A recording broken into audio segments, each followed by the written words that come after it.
Kip hopped back, looking at her. I suppose there's one difference between me and him. He didn't have you protecting him. Ma and Da done right to trust you.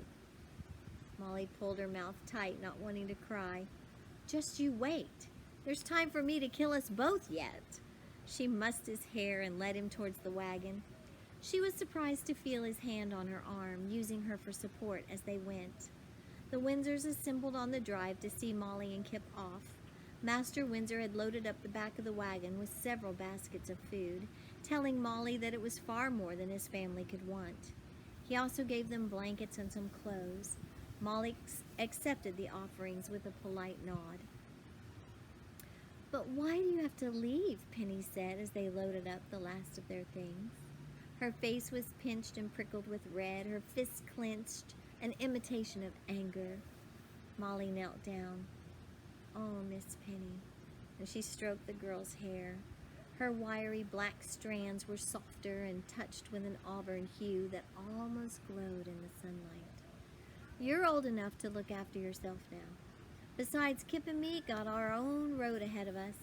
I promise, though, you've not seen the last of me. Will you? The girl took an enormous, trembling breath. Will you visit often, please? I cannot say, Molly smiled, but when I do, I expect you'll give me a good and proper tucking in. Fair? She crossed her heart to show she was serious, and Penny did the same.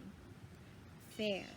She wrapped her arms around Molly's neck, squeezing her with surprising strength. There were more hugs and goodbyes, and a good share of tears. Molly even saw Alistair shyly approach the wagon and offer Kip a crudely formed branch, which he had shaped into a crutch. A new courage. She was pleased to see Kip take it and shake his hand. At last, Molly and Kip climbed onto the bench of the wagon and, with a flick of the reins, Kip steered them across the bridge and up into the valley. There's more. Yes, here we are, the last chapter of The Night Gardener. And then I want to share with you the author's notes because they're very, very interesting. But let's listen to Kip and Molly as they approach the road that they started on when the story first began.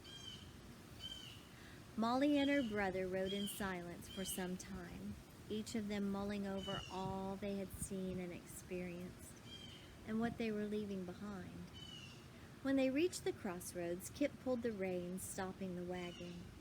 Where to? He said. Molly squinted against the sun. The road spread out before them in 3 directions, all of them glowing with dew and steam.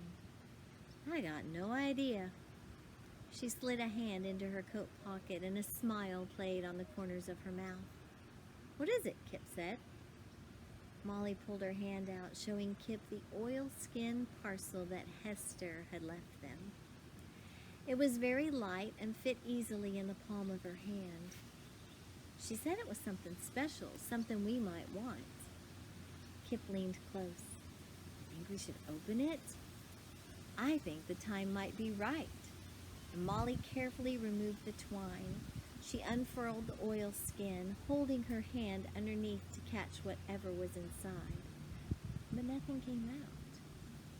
The skin's empty, she said, feeling a twinge of disappointment. No, it ain't. Kip took the skin from her hand and turned it over.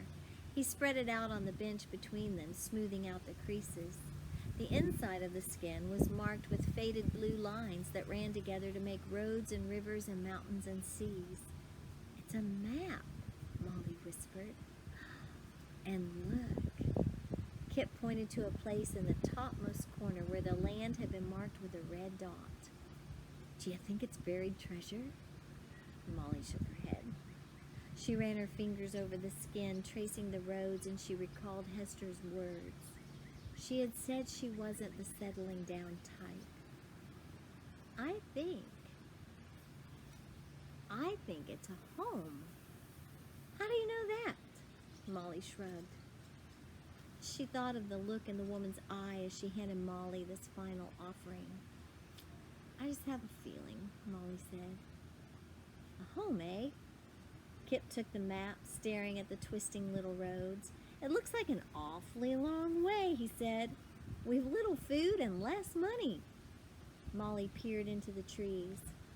Somewhere in the distance, she thought she could hear the faint honeybee drone of an old hurdy-gurdy. I bet there's more than a few folks willing to swap room and board for a good story. She winked at Kip. I know a whopper. Kip took the reins, urging Galileo onto the middle path. The wagon rocked and rattled as it rolled over the muddy road. I hear there's dragons in a lake up north, he said. Maybe we can stop on the way?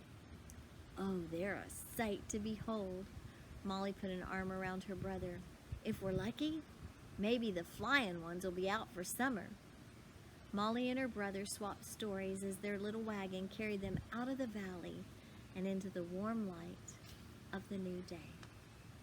And with that, the story's over.